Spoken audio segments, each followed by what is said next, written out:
할렐루야. 우리 함께 예배를 드리는 교우들과 평화 인사 나누겠습니다. 덕분에 고맙습니다. 덕분에 행복합니다. 네. 한 번 더 할까요? 덕분에 고맙습니다. 잘 오셨습니다. 반갑습니다. 네.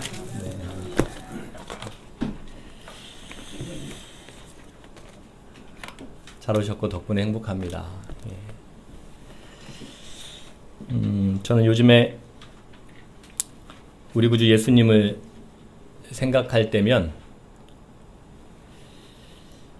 이분은 참 보수적인 분이었다라고 생각을 합니다. 마태복음 13장을 보면 예수님께서 씨 뿌리는 농부에 대한 이야기를 하십니다. 그러고 나서 좋은 땅에, 우리가 옥토로 알고 있는 좋은 땅에 뿌려진 씨앗은 몇 배의 열매를 거둔다 그랬어요? 30배, 60배, 100배의 열매를 결실을 맺는다라고 하셨는데, 지난 봄에 옥상 농사를 지어보니까 씨를 뿌리고 수확을 하는 과정을 보니까 최소한 100배더라고요. 그래서 예수님은 참 보수적인 분이다 라는 생각을 했다는 겁니다. 고추면 고추, 방울토마토면 방울토마토. 상추는 배추입니다. 처음에는 상추면 상추, 그리고 가지면 가지, 오이면 오이, 깻잎이면 깻잎. 포도는 제가 지난 봄에 가지치기를 너무 많이 했더니 얼마 안 열렸어요. 내년을 기대하십시다. 이제 오늘까지면 아마 거의 고추는 좀 남아있을까요? 끝나지 않을까 싶은데 장마가 끝나고 다시 이모작을 가을에 시작하려고 합니다. 하나같이 심은 것에 비해서 하나님께서 너무 많은 것을 주셨다. 하나님 덕분에 우리 양무리 교회 공동체 점심 먹거리가 아주 풍성했었죠. 남은 시간에는 우리가 채워갑시다. 그것들을. 지난주 오후 예배 시간에 우리 양무리 식구들이 한 주간 동안 좀 이렇게 살아보면 좋겠다라고 권면을 드렸었습니다. 어떤 내용이었냐면, 우리가 어느 곳에 있든지 혹은 무슨 일을 하든지 불쌍히 여기는 마음으로 한번 살아가 보자. 견딜 수 없고 안타까워하는 그런 마음으로 한번 살아가 보자. 누구를 만나든 어느 곳에서 무슨 일을 하든 똑같은 일이고 일상일 수 있겠지만 한번 그런 마음가짐을 가지고 살아가 보자 라고 권면을 했었는데, 저는 우리 교우들을 믿습니다. 어떻게 믿냐면 불쌍히 여기는 마음으로 살았으리라 믿습니다. 안타까워하는 마음으로, 그리고 견딜 수 없는 마음으로 살았을 것이다 라고 믿는데, 그렇게 사셨죠? 네. 하나님을 아버지라고 믿고 부르면서 이후에도 하나님 아버지의 마음과 똑같은 불쌍히 여기는 마음, 안타까워하는 마음, 그리고 공명하는 마음으로 부디 세상을 살려내고자 하는 그러한 사명자들이 되기를 간절히 기도합니다. 그리고 추가로 이 마음이야말로 곧 하나님의 마음하고 똑같기 때문에 우리 교우들이 한 주간 살아온 그 마음을 하나님께서는 결코 외면하지 않으시고 분명히 그 마음을 귀하게 받아주시고 반드시 복된 것으로 응답하실 것을 저는 확신합니다. 왜냐하면 그 마음이 누구의 마음하고 똑같기 때문이에요? 하나님의 마음하고 똑같기 때문이에요.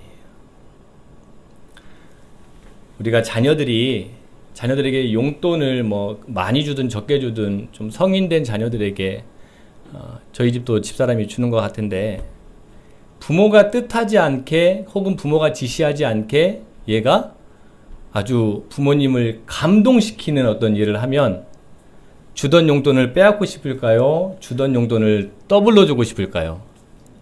그래요. 그 마음하고 하나님의 마음하고 똑같다.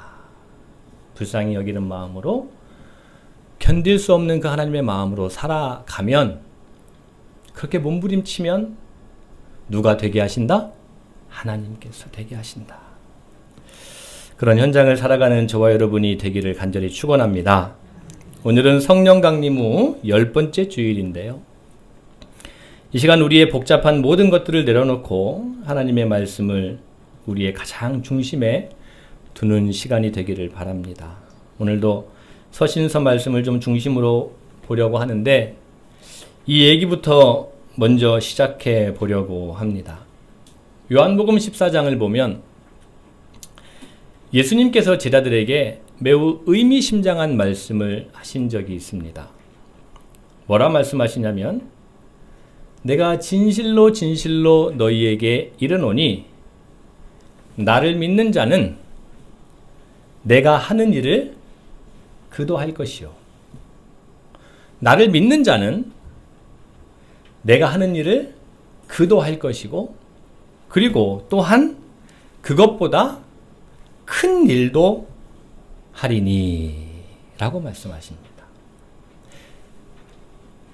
예수님을 믿는 자는 예수님께서 하신 일을 할 수 있을 뿐만 아니라 예수님보다 큰 일을 할 수 있다라는 예수님의 말씀입니다. 제자들을 향해서 이 말씀을 하셨어요. 그러니까 요한복음에서 말하는, 물론 다른 복음서도 마찬가지지만 우리가 그렇게 보지 않으려 해서 그러는데, 요한복음에서는 적어도 예수님을 믿는다라는 것은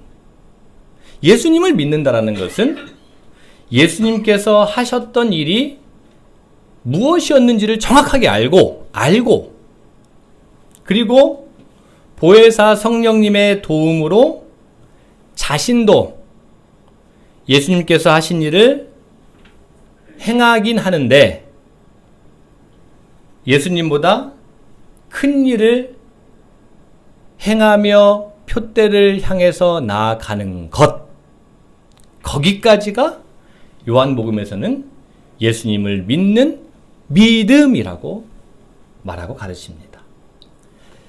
예수님께서 하신 일이 무엇인지를 알고, 도대체 예수님이 무슨 일을 하셨는지를 알고, 그리고 성령 받아서 나도 예수님이 하셨던 일을 동일하게 하되 예수님이 하셨는 것보다 더 큰 일을 해 나가는 것, 그것이 요한복음에서 가르치는 믿음이라는 것입니다. 오늘 사도행전 말씀 속에서 초대교회 공동체가 예수님께서 하신 일을 어떻게 이어갔는지, 이 사도 12명과 그리고 초대교회 공동체는 예수님께서 하신 일을 어떻게 알고 이해했는지, 그리고 더 나아가서 예수님보다 큰 일을 행한 것이 어떤 일이었는지 그 현장을 만나고, 그리고 가능하다면 예수님의 제자인 저와 여러분, 우리도 내 삶의 현장에서 내가 무엇을 할 수 있는지, 내가 예수님을 믿음으로 말미암아 예수님께서 하신 일처럼 내가 무슨 일을 할 수 있는지도 한번 고민해보는 그러한 은혜의 시간이 되기를 간절히 바랍니다. 자, 예수님을 믿었던 초대교회 공동체는 어떤 일을 했고 또 예수님보다 어떤 큰 일을 했을까요? 결론부터 말씀을 드리면 예수님의 사역은 갈릴리에서부터 시작을 했습니다. 그렇죠? 제자 12명을 한 명씩 부르시면서 갈릴리에서부터 예수님은 사역을 시작하셨고, 어디에서 끝이 나요? 예루살렘에서 끝이 납니다. 예수님은 갈릴리에서부터 예루살렘까지 일관되게 하나님 나라의 복음을 열심히 가르치셨고, 그곳에서 치유하시고 회복시키시고, 때로는 귀신 들린 자를 귀신을 쫓아내시고 그렇게 사역을 하셨습니다. 그리고 그 이후에 예수님 돌아가시고 약속하신 보혜사 성령을 보내시고 승천하신 이후에 성령 받은 교회가 배운 하나님 나라의 복음을 온 유대와 사마리아와 땅끝까지 전한 일입니다. 예수님은 갈릴리에서부터 예루살렘이었다면 제자들은 예루살렘부터 어디까지라고요? 땅끝까지입니다. 우리가 잘 알고 있는 말씀인데요. 왜 안 넘어갈까요? 넘어갔습니다. 우리가 잘 알고 있는 사도행전 1장 8절에서 사도행전, 누가가 기록한 사도행전은 이렇게 우리에게 가르쳐 줍니다. 제자들이 어떤 큰 일을 했는지, 교회 공동체가 어떤 큰 일을 했는지요. 같이 한번 읽어보겠습니다. 오직 성령이, 시작. 오직 성령이 너희에게 임하시면 너희가 권능을 받고 예루살렘과 온 유대와 사마리아와 땅끝까지 이르러 내 주인이 되리라 하시니라. 아멘. 오직 성령이 너에게 임하시면 예루살렘까지 예수님께서 행하셨던 하나님 나라의 복음을 전개하셨다면 이후에 성령을 받고 나면 너희가 예루살렘에서만 그치는 것이 아니라 예수님이 해오셨던 그 하나님 나라의 일을 유대와 사마리아와 땅끝까지 이르러서 누가 해야 된다? 누가 해야 된다? 그리스도인들이, 교회 공동체가 큰 일을 해야 한다라는 게 사도행전 1장 8절의 증언이고 가르침입니다. 우리가 지난주에 생각해 봤던 안타까워하는 마음, 포기되지 않는 마음, 긍휼히 여기는 마음, 불쌍히 여기는 마음, 그 하나님의 마음으로 예수님께서 죄인을 그리고 이 세상을 구원하시려고 이 세상에 오셨습니다. 믿습니까? 정말 믿습니까? 자, 사실 예수님께서 이 세상에 오셨다라는 그 자체가 피조물들을 불쌍히 여기신 하나님 아버지의 마음에 적나라한 표현이죠. 불쌍히 여기는 마음이 없다면, 안타까워하는 마음이 없다면 예수님께서 이 세상에 오실 이유가 있을까요? 없을까요? 없습니다. 그러니까 예수님께서 오셨다라는 그 역사적인 사실 자체가 하나님께서 이 피조물들이 이렇게 가다가는 공멸하는구나, 이렇게 가다가는 내가 보기에 아름답다, 내가 보기에 좋았다라고 만든 이 세상이 다 망쳐지겠구나 하는 견딜 수 없는 하나님 아버지 마음의 표현이라는 말씀입니다. 그래서 그 예수님이 이 땅에 오셔서 누가복음에 보면 이렇게 말씀하십니다. 예수님이 오신 목적과 이유에 대해서 포로된 자에게 자유를 주기 위해서 왔다. 눈먼 자에게 다시 보게 하기 위해서 왔고 눌린 자를 자유롭게 하기 위해서 왔으며 모든 피조물들이 원상복구되는 희년 세상, 하나님 나라를 이루려고 왔다. 하나님이 왕 되시는 그 나라를 이루려고 왔다라고 예수님은 가르치십니다. 이 하나님 나라 복음을 예수님은 갈릴리에서부터 시작하셔서 예루살렘까지 전하셨습니다. 귀신 들린 사람들, 병든 사람들, 죽은 사람들, 비참하게 살아가는 사람들, 그렇게 살아가는 것만으로도 비참해 죽겠는데, 안 그래도 아파서 죽겠는데, 내 상처가 너무나 아프고 힘든데, 버거운데, 그런 사람들을 향해서 너는 죄인이야 라고 서기관과 바리새인들이 정죄하는 그 세상 속에서 이 사람들이야말로 정말 그 누구보다도 불쌍히 여기는 마음이 절대적으로 필요한 사람들이었겠죠. 누가 보시기에? 하나님이신 예수님이 보시기에. 그래서 예수님은 죄인들과 함께 하신 거예요. 따라서 예수님의 하나님 나라 복음은, 예수님께서 행하신 하나님 나라의 복음은 그 누구든지 하나님의 모양과 형상을 회복시키는, 회복시키는 사역이었다고 해도 결코 과언이 아닙니다. 사람을 하나님의 모양과 형상 따라 지음받은 원형을 다시 회복시키시는 것이 예수님께서 행하신 하나님 나라의 복음이었다라는 말씀입니다. 예수님의 이 사역을 누가 이어받았는가 하면 초대교회 공동체가 이어받았죠. 구체적으로는 12명의 사도들이었고, 그리고 초대교회 공동체, 우리가 지난주에 사도행전 6장에서 살펴본 것처럼 여러 제자들이라고 일컬어지는 교인들 중에 7명, 스데반, 빌립, 브로고로, 니가노로, 디몬, 바메나, 니골라라는 사람이 앞장섭니다. 그래서 성령과 믿음, 지혜가 충만하다는 것, 칭찬받았다는 것, 그것은 이들 중심에 긍휼히 여기는 마음, 예수님이 행하셨던 하나님 나라의 복음이 절대적으로 필요한 그 죄인이라고 일컬어지는 자들, 포로된 자들, 자유가 너무나도 필요한 자들, 억눌린 자들, 그들을 향한 불쌍히 여기는 마음, 안타깝게 여기는 마음, 공명하는 마음이 가득한 상태, 그래서 어려움이 처한 곳을 다시금 살려내고 하나님의 형상과 모양이 다시금 회복되게 하는 그러한 간절한 마음과 노력과 헌신의 삶을 살았던 사람들이다라고 말씀을 드렸습니다. 자, 오늘 서신서 본문에서 우리는 성령과 믿음과 지혜가 충만했고 칭찬받았던 7명 중에 한 명인 빌립이라는 사람이 이제 구체적으로 어떤 일을, 더 큰 일을 행하고 있는지를 확인할 수 있습니다. 사도행전 8장 5절 말씀 같이 한번 읽어보겠습니다. 빌립이 사마리아 성에, 시작. 빌립이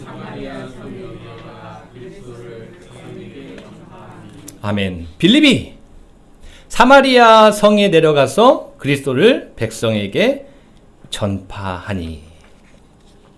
빌립은 헬라파 과부와 히브리파 과부 사이의 차별 문제로 교회 안에 갈등이 생겼고, 이 문제를 하나님의 마음으로, 불쌍히 여기는 마음으로, 안타까워하는 마음으로 해결해 나가면서 교회 공동체를 평안 가운데 든든하게 세워나갔던 사람 중에 한 사람입니다. 그 사람이 빌립입니다.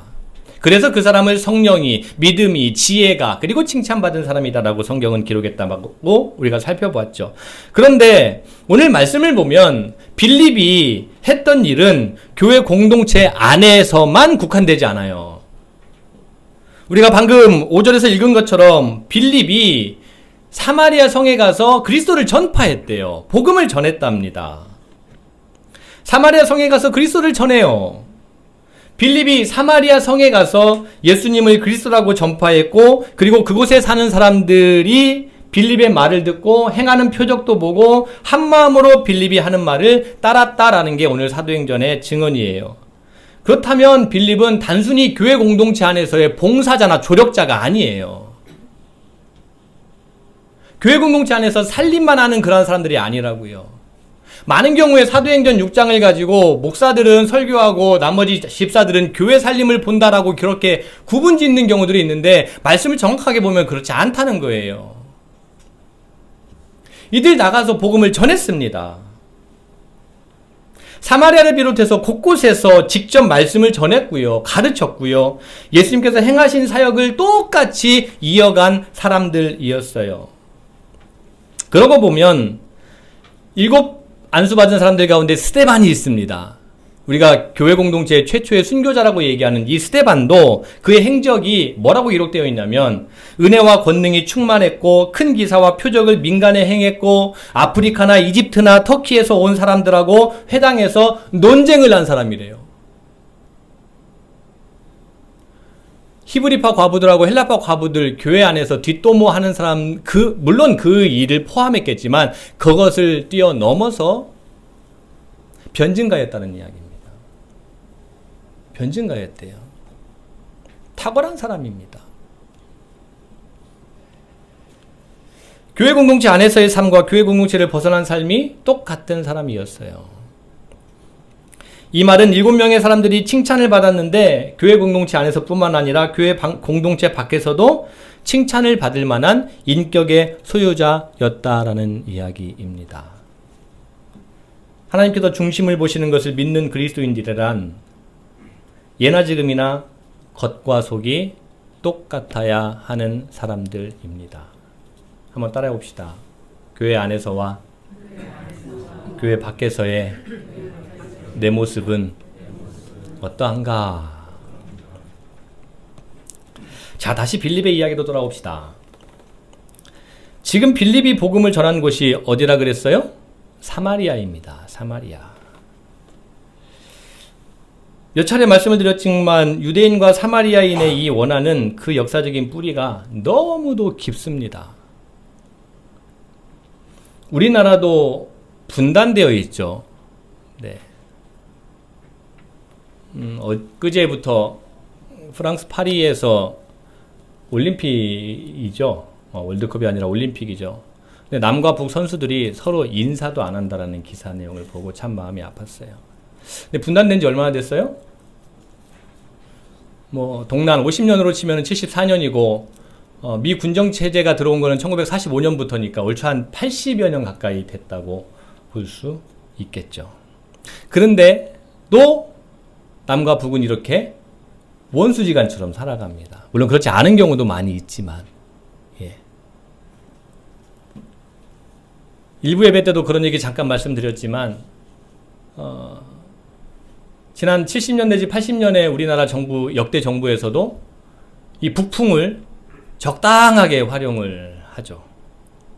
그리고 또 국민들은 그것에 혹해서 또 현혹되어 넘어가는 그러한 역사들도 우리가 부정할 수가 없습니다. 참 아픈 역사를 가지고 우리는 민족도 살아가요. 우리나라도. 이렇게 분단되어 있기 때문에 이 유대인과 사마리아인에 대한 이야기를 조금 더 이해할 수가 있을 것입니다. 말씀드린 것처럼 이 두 사마리아인들하고 유대인들의 이 역사적인 뿌리는 원한은 너무도 깊습니다. 400년, 500년 정도 된 거예요. 사실은 더 깊게 내려가 보면 그 옛날 다윗과 솔로몬 때까지도 거슬러 올라갈 수도 있습니다. 남유다와 북이스라엘이 그때 갈렸거든요. 어찌되었든 그 골이 너무도 깊어서 우리가 지난주에 살펴봤던 것처럼 교회 공동체 안에서도 헬라파 과부들과 히브리파 과부들이 차별받을 정도였어요. 교회 공동체 안에서조차도 이 분단의 문제를 해결할 수가 없었다고요. 그러니까 아주 쉽게 이야기하면 우리 교회에 예를 들어서 세터민이 오셔서 등록해가지고 신앙생활을 하는데 세터민하고 그리고 원래 남한에 살던 사람들하고 이 갈등이 좁혀지지 않았다라는 이야기인 거예요. 아주 뼛속 깊은 곳에 그러한 갈등과 그 차별의 문제가 교회 공동체 안에 있을 만큼 그 사회는 병들어 있었다라는 겁니다. 아시다시피 아수르와 바벨론은 이스라엘과 유다를 멸망시킬 때 중심 세력을 다 죄다 포로로 끌려갔고 그 빈 땅에다가 이민족을 이주시켰죠.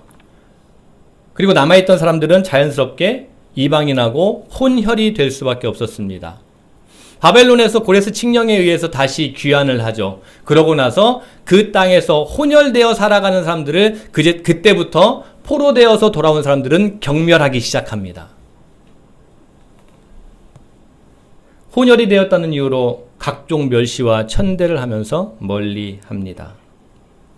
남아있던 사람들이 주로 사마리아를 중심으로 살았기 때문에 그들을 향해서 사마리아인이라고 부르게 되었습니다. 사마리아 사람들은 그리심산에 성전을 짓고 모세오경을 중심으로 따로 신앙생활을 할 수밖에 없었고 그렇게 했습니다. 그러던 중에 유대인 왕조인 하스몬 왕조가 사마리아를 정복하고요. 무참하게 그리심산에 있는 성전을 파괴시켜버립니다. 이게 기원전 2, 3세기에 있었던 일입니다. 이런 과정을 겪으면서 유대인하고 사마리아인은요. 완전 서로 철천지 원수가 되어버립니다. 가장 깊었던 시기라고 생각한다면 예수님이 활동하던 시기라고 보아도 무방합니다. 누가복음 9장을 보면은 이 사마리아인과 유대인 사이에 얼마나 갈등의 골이 깊었는지를 아주 여실히 드러나는 내용이 나옵니다. 예수님께서 사역하시던 가운데 갈릴리에서 이제 예루살렘까지 쭉 오시는 길에 중간에 사마리아 지역과 얽힌 이야기가 누가복음 9장에 나오거든요. 이 이야기에서 유대인하고 사마리안 사이에 어떤 일이 있었는지 소개를 해보면 예수님께서 이제 갈릴리에서 서서히 예루살렘으로 가시면서 마지막에 예루살렘에서 종지부를 찍는데 예수님 마음에 아픈 손가락이 있는 거예요. 그게 사마리아 사람들인 거예요. 예수님은 온 우주 만물을 구원하러 오신 분이고 너나 할 것 없이 모든 이 세상을 구원하러 오신 분인데 그래서 국률이 여기는 마음이 안타까워하는 마음이 그 누구보다도 크게 달하신 하나님 그분 자체이신데 아픈 손가락이 있었던 거예요. 그들이 사마리아 사람들이었어요. 예수님 이 사마리아 사람들에게도 마지막 이제 내가 예루살렘에 가서 공생애를 끝내면 끝이 날 텐데 이들에게도 한 번쯤은 하나님 나라의 복음을 너무나도 전하고 싶으셨었던 거예요. 그래서 제자 중에 몇 사람을 사마리아로 먼저 보냈어요. 그런데 사마리아 사람들이 어떻게 거부하냐면 예수님 일행이 사마리아를 거쳐서 예루살렘을 간 것 때문에 우리는 예수님 일행을 받아들일 수 없다라고 하는 아픈 이야기를 해요. 역사 속에서 철저히 배제되었기 때문에 역사 속에서 철저히 폐쇄되었기 때문에 그들은 스스로도 자유로워질 수 없고 스스로도 열 수 없고 그리고 그 누구도 자기들을 받아들일 수 없는 그러한 안타까운 현장을 누가복음 9장에서는 그렇게 표현하고 있습니다. 적당한 예가 될지 모르겠는데 우리나라에서도 가끔 뉴스가 나오죠. 아파트가 있어요. 사유지예요. 그래서 동에서 서로 걸어가려고 하는데 이 사유지이기 때문에 일반 사람들은 동에서 서쪽으로 아파트를 관통해서 못 걸어가게 해요. 왜? 내 땅이니까. 아파트 안에 놀이터를 만들어요. 그래서 이 놀이터에는 누구만 와서 놀 수 있어요? 우리 아파트 주민들만. 왜? 옆 주민들이 오면 안 돼요. 참 불쌍한 나라입니다. 아무도 올 수 없어요. 내 영역이니까. 침해받아서는 안 돼요. 왜? 내 거니까. 내 자식이 귀하니까. 내 자식만 귀하니까. 사마리아 비슷한 상황입니다. 이처럼 유대는 사마리아를 철저히 무시했고 또 그만큼이나 사마리아는 유대인들을 향해서 증오하고 또 증오했습니다. 성경에 자세하게 나와 있지는 않지만 저는 이렇게도 생각을 합니다. 유대인들은 자식을 낳으면 제일 먼저 사마리아인들을 증오하라고 가르쳤을 것 같아요. 사마리아 사람들은 자식을 낳으면 제일 먼저 저 유대인들을 멸시하라고 가르쳤을 거예요. 실제로 유대교에서는 이방인으로 태어나지 않은 것을 하나님께 감사하는 내용이 기록이 되어 있습니다. 이방인들 정도는 지옥의 땔감이라고 가르쳤으니까요. 이때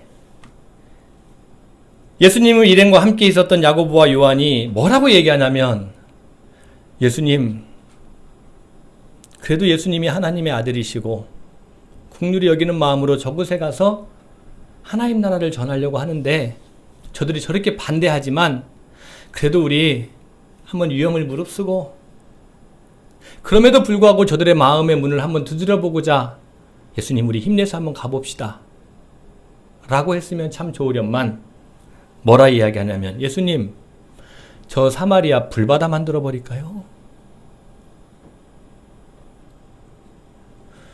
저거 싹 쓸어버릴까요? 한쪽에 핵무기 갖겠다는데 우리도 핵무기 정도 하나 가져볼까요? 그래서 한번 정면으로 한번 싸워볼까요?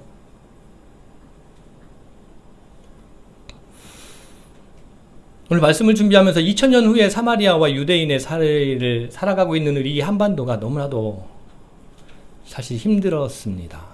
우리 똑같은 2000년이 지나도 똑같은 현장을 우리는 살아가고 있는 거예요.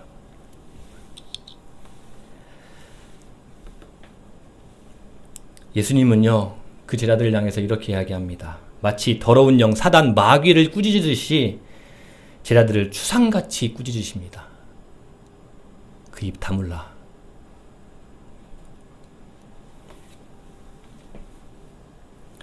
결국에 예수님의 일행도 역사의 아픔을 극복하지 못한 채 어쩔 수 없이 사마리아를 떠나서 다른 마을로 이동할 수밖에 없었습니다.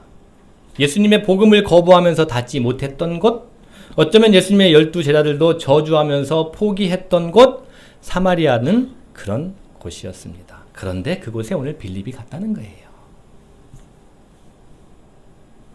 예수님보다 더 큰 일을 했다라는 것은 이 이야기를 하고 싶은 거예요. 그런데 빌립이 그곳을 갔다는 거예요. 빌립이 왜 갔는지에 대한 거는 제가 좀 더 연구해야 될 내용입니다. 근데 빌립의 고향은 가이사랴래요. 뭔가 좀 사연이 있는 것 같기도 한데 그건 제가 연구할 분야고, 왜 우리나라도 그런 경우 있잖아요. 이북에 북쪽에다가 가족을 두고 이렇게 동란에 피난 온 사람들, 그분은 죽을 때까지 통일되기를 하염없이 기다리겠죠. 이산 가족을 찾으려고 간절하게 기도하겠죠. 빌립 글쎄 이제 그런 마음이지 않았을까. 7명 가운데 혹은 제자들 12명 포함해서 19명 가운데 유난히 빌립이 사마리아 성에 가거든요. 뭔가 나름의 이유가 있지 않았을까라는 것은 제 개인적인 생각인데, 자, 말씀을 이어가겠습니다. 예수님도 아니고 예수님의 12제자도 아닌 빌립이 갔습니다. 믿음과 성령 지혜가 충만하고 칭찬받은 사람이었던 디아스포라 유대인이면서 그리스도인이었던 빌립이 갔습니다. 믿음과 성령 지혜가 충만한 빌립이 사마리아로 왜 갔는지에 대한 것은 제 연구 분야라고 말씀을 드렸고, 대신에 어떤 마음으로 갔는지, 그리고 가서 어떤 일을 했는지는 우리가 지난 사도행전 6장에 이어서 이 말씀이 이어지기 때문에 동일한 패턴으로 이해할 수 있을 것 같습니다. 사도행전 8장 26절 이하에 보면 주의 사자가 사마리아에 있는 빌립에게 일어나서 남쪽으로 향해서 예루살렘에서 가사로 내려가는 길까지 가라라고 하면서 그곳으로 빌립이 갔더니 거기서 누구를 만나냐면 에티오피아 여왕 간다게의 모든 국고를 맡았던 네시를 만나죠. 빌립은 성령의 직접적인 인도하심을 받았던 사람이라고 성경은 기록하고 있습니다. 빌립은 성령의 인도하심으로 사마리아에서 광야로 이동했고, 또 그곳에서 에티오피아 네시를 만났고, 그리고 이후에는 성령께서 빌립을 또 아소도라는 곳으로 이끌어 가셨다라는 게 사도행전의 기록입니다. 이에 근거해서 추정해 보면 빌립은 사마리아로 갈 때에도 성령의 인도하심을 받아서 갔다라고 할 수 있습니다. 왜냐하면 그 이후에 가는 곳곳마다 성령의 인도하심으로 빌립이 이동한 것이 기록이 되었기 때문이에요. 그래서 빌립이 맨 처음에 예루살렘에서 사마리아로 갔던 것도 성령의 인도하심으로 갈 수 있었겠다. 그런데 이것은 빌립이 사마리아에 대해서 아무런 관심이나 생각이 없었다는 뜻은 결코 아닙니다. 따라해 봅시다. 성령님은 인격적인 분이시다. 믿습니까? 라오디게아 교회를 향한 요한계시록의 말씀을 보면 예수님께서 어떻게 하신다고 했냐면은 문을 벌컥벌컥 여시는 게 아니라 어떻게 하신대요? 문을 두드리신대요. 문을 누가 열어요? 내가 여는 겁니다. 인격적인 분이에요. 아무나 가서 내 마음의 문을 벌컥벌컥 여시는 분이 결코 하나님이 아니십니다. 그런 것을 보았을 때 빌립이 성령의 이끌림을 받아서 사마리아로 갔다라는 것은, 빌립은 초대교회 공동체에서 7명 중에 한 사람으로 뽑혀서 안수받은 것처럼 유대인과 그리고 사마리아인의 갈등을 그 누구보다 더 내 아픔으로, 이 사마리아 사람들의 처절한 이 현실을 바라보면서 더 견딜 수 없는 마음으로, 모두가 다 같지 않는 마음이지만 이 빌립만큼은 견딜 수 없는 그런 마음으로 어떻게 하면 이들을 화해시킬 수 있을까? 어떻게 하면 이 역사적으로 뿌리가 깊은 이 문제를 어떻게 하면 해결할 수 있을까? 그것을 고심하고 있었기 때문에 성령의 인도하심을 받을 수 있지 않았을까? 그러지 않았을까요? 정치학에 전혀 관심 없는 사람을 데려다가 너 정치학 공부해 하라고 하지 않거든요. 관심이 있고 그걸 통해서 하나님 나라를 만들어 가려고 하는 사람에게 하나님께서 그에게 지혜도 주시고 되게 하시고 또 적절하게 필요한 사람도 만나게 하시는 분입니다. 이런 믿음으로 빌립은 사마리아 성에서 그리스도에 대해서 가르치고 전파했습니다. 빌립이 그리스도에 대해서 이 사마리아 성에서 가르쳤다는 것은 당시에 사마리아 성에는 다른 그리스도가 있었어요. 다른 그리스도를 믿고 있었어요. 사마리아 사람들은 유대인과 다른 그리스도 신앙을 가지고 있었는데 그들이 부르는 그리스도는 타헤브라고 합니다. 우리가 오후 예배 시간에 마가복음 1장 이야기를 잠깐 보면서 유대인들의 이 그리스도 신앙이 어땠는지를 살펴보겠지만 사마리아 사람들도 자기들만의 그리스도가 있었어요. 이 타헤브라는 그리스도는 천지창조 이후에 6,000년이 되면 그리스도가 등장해서 자신들의 조상이 예배드려 오던 그리심산의 성전을 회복하고 그리고 이 사마리아 사람들을 회복시키고 이 사마리아 사람들이 이스라엘뿐만 아니라 온 세상을 통치할 것이다라는 그러한 신앙을 가지고 있었습니다. 유대인이 가지고 있었던 신앙하고 똑같아요? 안 같아요? 똑같습니다. 이름 짓는 것이 다를 뿐이지. 이렇게 잘못된 믿음을 가진 사마리아 사람들에게 빌립이 하나님 나라와 예수님에 대해서 바르게 해석해주고 가르쳐주자 메시아를 오해하던 귀신이 떠나가고 그리고 그 신앙에 짓눌려서 병들었던 중풍병자가 낫게 되었다라는 이야기죠. 유대인 사회에서 유대교 메시아 신앙에서 벗어났을 때 예수님이 행하셨던 일하고 똑같이 귀신이 떠나가고 중풍병자가 나은 일들이 저 사마리아에서도 일어났다는 말씀입니다.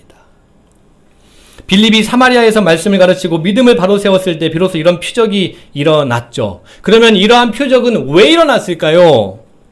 표적과 기사는요, 내가 원한다고 되는 걸까요? 아닐까요? 아니에요. 표적과 기사는요, 너가 하고자 하는 일이, 너가 지금 이루려고 하는 일이 누구의 생각하고 똑같다? 맞아요. 하나님의 생각하고 똑같다라는 증거라고요. 사인이라고요. 성령 받아서 놀라운 능력을 행하는 사람들, 그리고 그렇게 하고 싶어하는 사람들이 대한민국에는 지금도 참 많이 계시는데요. 그리고 신앙이 소위 좋다고 하는 사람들도 기도원에 가든지 어디 가든지 그런 안수기도를 받고 싶어하는 사람들이 지금도 여전히 참 많은데요. 오늘 사도행전의 기록에 의하면 이 표적은 빌립아, 네가 하려고 하는 것이 내 마음하고 똑같다. 내가 너를 통해서 내 일을 한다라는 표시입니다. 따라서 표적과 기사는 오직 하나님께서 함께 하시고 하나님께서 허락하실 때에만 가능한 거예요. 따라서 빌립이 그리스도를 제대로 가르칠 때 표적이 일어났다는 것은 빌립의 가르침이 하나님께서 인정하시는, 하나님께서 보시기에 좋다는 것을 입증하는 사건이라고 할 수 있습니다. 이로 인해서 사마리아 성에는 큰 기쁨이 넘쳤대요. 많은 남녀가 세례를 받고 교인이 되었답니다. 그간 유대인들은 사마리아인들을 철저히 무시했고, 그간 사마리아인들은 유대인들을 철천지 원수로 생각하면서 서로 상종하지 않았는데, 성령과 믿음이 충만한 유대인인 빌립이 가서 많은 사람들에게 전도하고 서로 기쁨이 넘쳤다라는 것은 이제 유대인과 사마리아인들이 하나님이 원래 창조하신 하나님의 모양과 형상대로의 모습으로 회복되어서 서로 화해했다라는 뜻이고, 이런 화해는 기적이 아니고서는 있을 수 없는 일이었다라는 것이 사도행전의 증언입니다. 기적 중의 기적은 누가복음에서 예수님과 제자들이 사마리아에 들어가서 그곳에 하나님 나라 복음을 전하면서 하나님 나라를 만들려다가 하지 못했던 바로 그 일을 빌립이 해내고 있다라는 것입니다. 역사의 아픔을 치유하고 깊은 상처를 회복시키는 일을 성령과 믿음과 지혜가 충만했던 빌립은 하나님의 말씀으로 해냅니다. 사랑하는 양무리 여러분, 설교를 준비하면서 크고 작은 공동체, 그리고 상처와 아픔이 있는 가정들이 여럿 떠올랐습니다. 또 무엇보다 말씀드린 것처럼 분단된 지 1950년을 기준으로 하면 74년이 된 한반도를 생각해 보니까 가슴이 참 많이 아팠습니다. 2000년이 지나도 인류 역사 속에서는 동일한 일들이 반복되는 상황을 보면서 너무나도 마음이 아팠습니다. 저는 확신합니다. 그리스도인은 믿음의 사람이라고요. 아브라함의 믿음을 가진 믿음의 후손들이라고요. 우리가 살아가는 곳마다 상처가 없는 곳이 없습니다. 아픔이 없는 곳도 없습니다. 절망과 좌절의 무게에 짓눌릴 때도 분명히 있습니다. 그리고 또 저와 여러분 각자에게는 분명히 사마리아가 있을 수 있을 것입니다. 그런데 그리스도인들은 그러한 때, 그런 곳을 저주의 공간과 시간으로 결코 채우지 않는 사람들입니다. 오히려 그것을 기회로 생각합니다. 어떤 기회냐면 회복시킬 기회. 하나님의 형상과 모양대로 지음받은 이들을 다시금 회복시키는 기회. 하나 되게 하는 기회. 치유시키는 기회. 평화로 만들어가는 기회. 그리고 하나님의 표적과 능력을 나타낼 기회로 생각하고 믿으며 그렇게 한 걸음 한 걸음 살아가는 자들이 그리스도인입니다. 성령과 믿음 그리고 지혜가 충만했던 빌립처럼 우리 양무리교회 성도님들이 가는 곳마다 혹은 처한 일들마다 상처와 아픔을 치유하고 회복시키는, 그리고 인내와 절제로 부디 평화를 만들어내 가는, 그래서 땅끝까지 예수님의 증인으로 살아가면서 제자들보다 큰 일을 행해 나가는 우리 교우들이 될 수 있기를 주님의 이름으로 간절히 축원합니다. 오늘 주신 말씀 생각하며 우리 잠시 조용히 기도할 때, 하나님, 내게 있는 사마리아는 무엇인가요? 그리고 그곳에서 내가 어떠한 일을 할 수 있을까요? 부족하지만 그것을 내 십자가로 알고 행해 나갈 수 있도록 성령님 도와주시옵소서. 그리고 이루어 주시옵소서 하는 마음으로 잠시 우리 침묵으로 기도합시다.